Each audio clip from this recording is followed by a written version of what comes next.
2 ದಿನಗಳ ನಂತರ ಸೀತಾ ಮತ್ತು ಲಕ್ಷ್ಮಿ ಗಂಡನ ಮನೆಗೆ ಬಂದಿರ್ತಾರೆ. ಸೊ ಅವ್ರು ಬರೋದೇ ತುಂಬ ಹೊತ್ತಾಗಿರುತ್ತೆ, ಲೇಟ್ ಆಗಿರುತ್ತೆ. ಹಾಗಾಗಿ ಅವರಿಬ್ಬರು ಮಲ್ಕೊಳಕ್ಕೆ ಹೋಗಿರ್ತಾರೆ.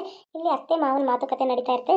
ಹಾಗೆ ಈ ಚಾನಲಲ್ಲಿ ಬರುವಂಥ ಕಥೆಗಳು, ಸನ್ನಿವೇಶಗಳು ಕೇವಲ ಕಾಲ್ಪನಿಕವಾಗಿರುತ್ತದೆ. ಇದು ಯಾವ ವ್ಯಕ್ತಿಗಾಗಲಿ ಯಾರ ಕಥೆಗಾಗಲಿ ಸಂಬಂಧಿಸಿದ್ದಲ್ಲ. ನಾನೇ ಕ್ರಿಯೇಟ್ ಮಾಡಿರುವಂಥ ಕಥೆ ತುಂಬ ಚೆನ್ನಾಗಿದೆ.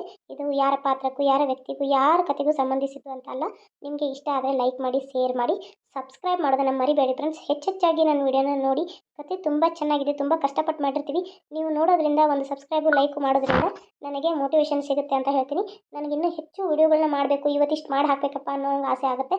ಸೊ ಅದಕ್ಕಾಗಿ ಪ್ಲೀಸ್ ಕಮೆಂಟ್ ಬಾಕ್ಸ್ ಅಂತ ಓಪನ್ ಇರುತ್ತೆ. ನಿಮ್ಗೆ ಏನಾದರೂ ಅನಿಸಿಕೆಗಳಿದ್ದರೆ ಕಮೆಂಟ್ ಒಳಗೆ ತಿಳಿಸ್ಬೋದು ಅಂತ ಹೇಳ್ತಾ ಬನ್ನಿ ವಿಡಿಯೋ ಸ್ಟಾರ್ಟ್ ಮಾಡೋಣ. ಎಲ್ಲರಿಗೂ, ನನ್ನ ಸಬ್ಸ್ಕ್ರೈಬರ್ಸ್ಗೆ ಮತ್ತು ನನ್ನ ವ್ಯೂವರ್ಸ್ಗೆ ಥ್ಯಾಂಕ್ ಯು ಸೋ ಮಚ್ ಅಂತ ಹೇಳ್ತಾ ಬನ್ನಿ ವಿಡಿಯೋ ಸ್ಟಾರ್ಟ್ ಮಾಡೋಣ. ರೀ, ಲಕ್ಷ್ಮೀ ಸೀತಾ ಬಂದ್ರಲ್ಲ, ಯಾಕೋ ಅವ್ರಿಗೆ ತವರು ಮನೆಗೆ ಹೋಗಿ ಬಂದಮೇಲೆ ಸೊಗಸೆ ಇಲ್ಲಂಗೆ ಆಗಿದೆ ಅಂತ ಅನಿಸುತ್ತೆ ರೀ. ಮುಖ ಯಾಕೋ ಬಾಡ್ದಂಗಿತ್ತು. ಇಲ್ಲಿ ಬರಬೇಕೋ ಬೇಡವೋ ಅನ್ನೋ ರೀತಿಲಿ ಅವರು ಇದ್ರು ರೀ. ಯಾಕೋ ಬೇಜಾರಲ್ಲಿದ್ರು ಪಾಪ ಅಂತ ಅನಿಸುತ್ತೆ ಅಲ್ವಾ?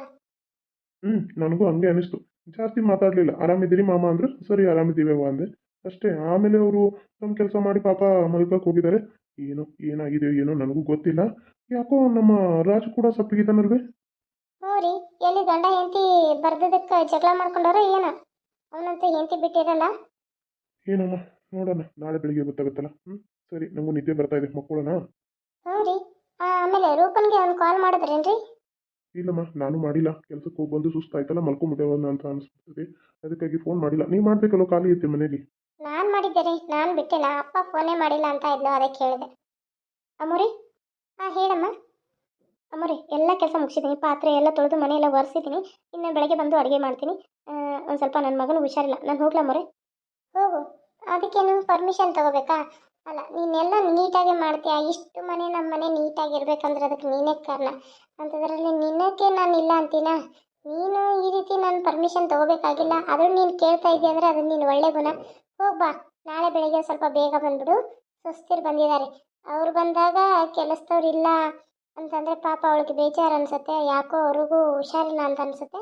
ನೀನು ನಾಳೆ ಬೆಳಿಗ್ಗೆ ಬಂದು ಬೇಗ ಎಲ್ಲ ಅಡುಗೆ ಮಾಡಿಬಿಡು. ಅವ್ರಿಗೇನು ಕೆಲಸ ಹಚ್ಚೋದು ಬೇಡ. ಸರಿ ಅಮ್ಮೋರೆ, ಬರ್ತೀನಿ. ಸ್ವಸ್ತಿರು ಹೊಸ್ದಾಗಿ ಬಂದಾಗ ನೀವು ಕೆಲಸಕ್ಕೆ ಬರಬೇಡಿ ಅಂತ ಜಾಸ್ತಿ ಅಮೌಂಟ್ ಕೊಟ್ಟು ಕಳಿಸಿದ್ರು. ಅಂದರೆ ಸ್ವಸ್ತಿರು ಕೆಲಸ ಹಚ್ಚಬೇಕು ಅಂತ. ಈಗ ಅವ್ರ ಗಂಡನ ಮುಂದೆ ಎಷ್ಟು ನಾಟಕ ಮಾಡತ್ತಾರೆ ನೋಡು. ನಾವೇ ಬಿಟ್ಟಿದ್ದೀವಿ ಏನು ಹಂಗೆ ಮಾಡತ್ತಾರೆ. ಪಕ್ಕ ಅದಾರೆ ಇವರು. ಯಾಕೋ ಹತ್ತನೇ ವರ್ಷ ತೋರಿಸ್ತಾ ಇದ್ದಾರೆ ಇವರು. ಈ ಕಡೆ ಹೊಳಿರು ನಿಂತು ಬರ್ತಾ ಇಲ್ಲ. ಅಲ್ಲ, ಇವರು ಮನೆಗೆ ಬಂದಿಲ್ಲಲ್ಲ. ನಾನು ಬಂದಾಗಿಂದ ನೋಡ್ತಾ ಇದ್ದೀನಿ, ಇವ್ರು ಕಾಣ್ತಾನೇ ಇಲ್ಲ. ಅಲ್ಲೊಂದು ಬೆಡ್ಶೀಟ್ ತೊಗೊಂಡು ಮಲ್ಕೊಂಡ್ಬಿಡ್ತೀನಪ್ಪ. 11 ಆಗಕ್ಕೆ ಬಂತು, ಇವ್ರು ಇನ್ನೂ ಮನೆಗೆ ಬಂದಿಲ್ಲ. ಮಲ್ಕೊಂಡ್ಬಿಡ್ತೀನಿ ನಾನು. ಎಷ್ಟೊತ್ತಂತ ಕಾಯೋದು, ಬರ್ತಾನೇ ಇಲ್ಲ. ಅವ್ರು ಬರ್ದೆ ಇಲ್ಲಿ ಮಲ್ಕೊಂಡ್ರೆ ಏನು ಮಾಡ್ತಾರಂತ ಭಯ. ಮಲ್ಕೊಂಡ್ಬಿಡ್ತೀನಪ್ಪ. ಬಂದಿದ್ದಾಳಲ್ಲ ಇವಳು. ಇನ್ಮೇಲೆ ನನಗೆ ನನ್ನ ರೂಮಲ್ಲಿ ಸ್ವಾತಂತ್ರ್ಯನೇ ಇಲ್ಲ. ಇವಳು ಬಾಜುಕ್ಕೆ ಮಲ್ಕೋಬೇಕಂದ್ರೆ ನನಗೆ ವಾಕರ್ಕೆ ಬರುತ್ತೆ. ಸುಮ್ಮನೆ ಮಲ್ಕೊಂಡ್ಬಿಡ್ತೀನಿ. ಇವಳನ್ನ ಮಾತಾಡ್ಸೋದು, ನನ್ನ ಚಪ್ಪಲಿ ಕಲ್ ತೊಗೊಂಡು ನಾನೇ ಹೊಡ್ಕೊಂಡಂಗೆ. ಛೇ, ಇವಳೇನು ನನ್ನ ಹತ್ರನೇ ಬರ್ತಾ ಇದ್ದಾಳೆ. ರಮೇಶನ್ಗೆ ಹೆಂಡತಿ ಮೇಲೆ ಪ್ರೀತಿ ಇಲ್ಲ ಅಂದ್ರೂ ನಿದ್ದೆಗನ್ನಲ್ಲಿ ಅರಿವಿಲ್ಲದೆ ಹೆಂಡತಿ ಪಕ್ಕದಲ್ಲೇ ಮಲಗಿರ್ತಾನೆ.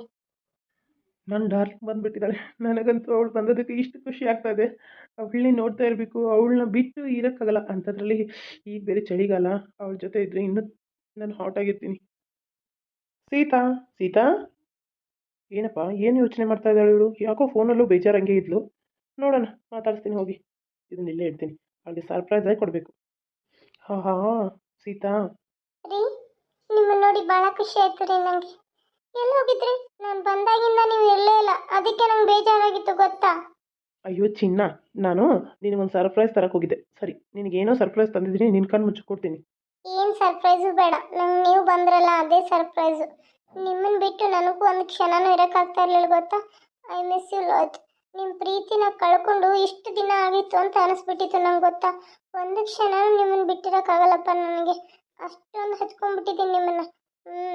ಅಯ್ಯೋ ಹುಚ್ಚಿ, ನನಗೂ ನೀನು ಒಂದು ಕ್ಷಣನೂ ಬಿಟ್ಟು ಇರೋಕ್ಕಾಗಲ್ಲ ಕಣೆ. ನಾನು ಅನ್ನಲ್ಲ ನಿನಗೆ, ಅಯ್ಯೋ ನನಗೆ ನೀನು ಬಿಟ್ಟಿರೋಕ್ಕಾಗಲ್ಲ, ಅಲ್ಲೇ ಬಂದುಬಿಡ್ತೀನಿ ಅಂತ. ನೀನೇ ಬರಬೇಡ ಅಂದೆ, ಅದಕ್ಕೆ ಬಂದಿಲ್ಲ. ಇವಾಗ ಬಂದಿದ್ದಿಲ್ಲ, ಇನ್ಯಾವತ್ತೂ ನಿನ್ನ ತವ್ರ ಮನೆಗೆ ಕಳಿಸಲ್ಲಮ್ಮ ನಾನು.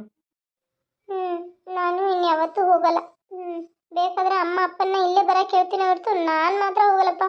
ನಾನು ನೀನು ಬಿಟ್ಟಿರೋಕ್ಕಾಗಲ್ಲ. ಸರಿ, ನಾನು ನಿನಗೇನೋ ತಂದಿದ್ದೀನಿ. ನೀನು ಕಣ್ಮುಚ್ಚು.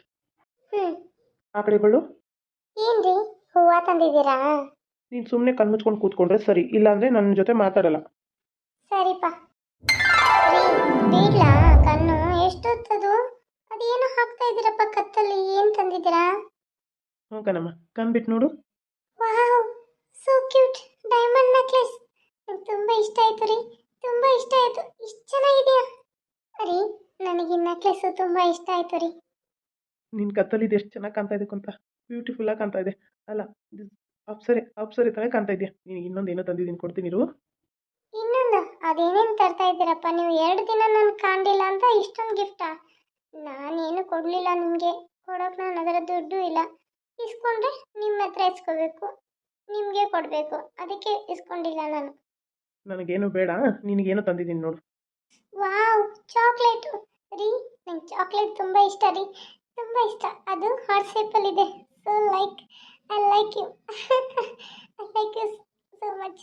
ಥ್ಯಾಂಕ್ ಯು ರೀ, ಥ್ಯಾಂಕ್ ಯು ರೀ. ಈ ಚಾಕ್ಲೇಟ್ನ ನೀವು ಇಬ್ಬರು ತಿನ್ನೋಣ? ನಿನಗಿಷ್ಟ ಅಂತ ನನಗೆ ಗೊತ್ತು. ಅದಕ್ಕೆ ನಾನು ನಿಂಗೆ ಚಾಕ್ಲೇಟು ಮತ್ತು ಡೈಮಂಡ್ ನೆಕ್ಲೆಸು ತಂದಿದ್ದು. ಚಾಕ್ಲೇಟ್ನ ನೀನು ಒಬ್ಬಳೇ ತಿನ್ನಬೇಕು, ಯಾರ ಜೊತೆನೂ ಶೇರ್ ಮಾಡ್ಕೋಬಾರ್ದು, ಯಾಕಂದರೆ ಇದು ನನ್ನ ಪ್ರೀತಿಯ ಸಂಕೇತ ಅಲ್ವಾ. ಹ್ಞೂ ರೀ, ನಾನೇ ದಿನ ಒಂದೊಂದು ತಿಂತೀನಿ. ಸರಿ, ಥ್ಯಾಂಕ್ ಯು ರೀ. ಇಷ್ಟೊಂದೆಲ್ಲ ನನಗೆ ತಂದು ಕೊಟ್ಟಿದ್ದಕ್ಕೆ ಥ್ಯಾಂಕ್ ಯು. ಹೌದು, ಈ ಡೈಮಂಡ್ ನೆಕ್ಲೆಸ್ ಈಗ ಯಾಕೆ ತೊಗೊಂಬಂದ್ರಿ? ಎಷ್ಟು ಬಿತ್ತು ಇದಕ್ಕೆ? ಪ್ರೀತಿಗೆ ಬೆಲೆ ಕಟ್ಟಬಾರ್ದು. ನೀನು ಅದನ್ನು ಕೇಳೋ ಹಾಗಿಲ್ಲ. ನನ್ನ ಪ್ರೀತಿಗೆ ನಾನು ಕಾಣಿಕೆಯಾಗಿ ಕೊಟ್ಟಿದ್ದೀನಿ ಅಷ್ಟೇ. ನೀನೇನು ಕೊಡಲ್ವಾ? ನನ್ನ ಹತ್ರ ಏನಿದೆಯಪ್ಪ ಕೊಡೋಕ್ಕೆ ನನ್ನ ಹತ್ರ ಏನೈತೆ ರೀ? ನನ್ನ ಹತ್ರ ಏನೂ ಇಲ್ಲ. ನನ್ನ ಹತ್ರ ಏನು ದುಡ್ಡು ಐತಾ ನಿಮ್ಗೆ ಏನಾರ ತಂದು ಕೊಡೋಕ್ಕೆ? ನಾನು ದುಡಿಯೋಕ್ಕೆ ಹೋಗಿದ್ರೆ ಬರೋದಪ್ಪ. ಏನೂ ಇಲ್ವಾ ನಿನ್ನ ಹತ್ರ?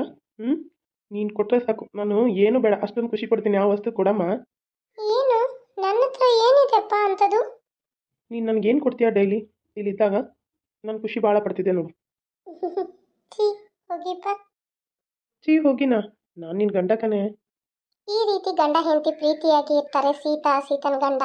ಆದರೆ ಪಾಪ ಲಕ್ಷ್ಮಿ ಜೀವನದಲ್ಲಿ ತಂದೆ ಪ್ರೀತಿನೂ ಸಿಗಲಿಲ್ಲ, ತಾಯಿ ಪ್ರೀತಿನೂ ಸಿಗಲಿಲ್ಲ. ಆದರೆ ಗಂಡನ ಪ್ರೀತಿ ಆದರೂ ಸಿಗ್ತದೆ ಅಂದ್ಕೊಂಡಿದ್ವಿ, ಆದರೆ ಗಂಡನ ಪ್ರೀತಿನೂ ಸಿಗಲಿಲ್ಲ. ಹಾಗಾದರೆ ಲಕ್ಷ್ಮಿ ಪರಿಸ್ಥಿತಿ ಇದೇನಾ? ಲಕ್ಷ್ಮಿ ಜೀವನ ಹಿಂಗೆ ಇರುತ್ತಾ? ಬನ್ನಿ ಮುಂದಿನ ವಿಡಿಯೋದಲ್ಲಿ ನೋಡೋಣ. Bye friends.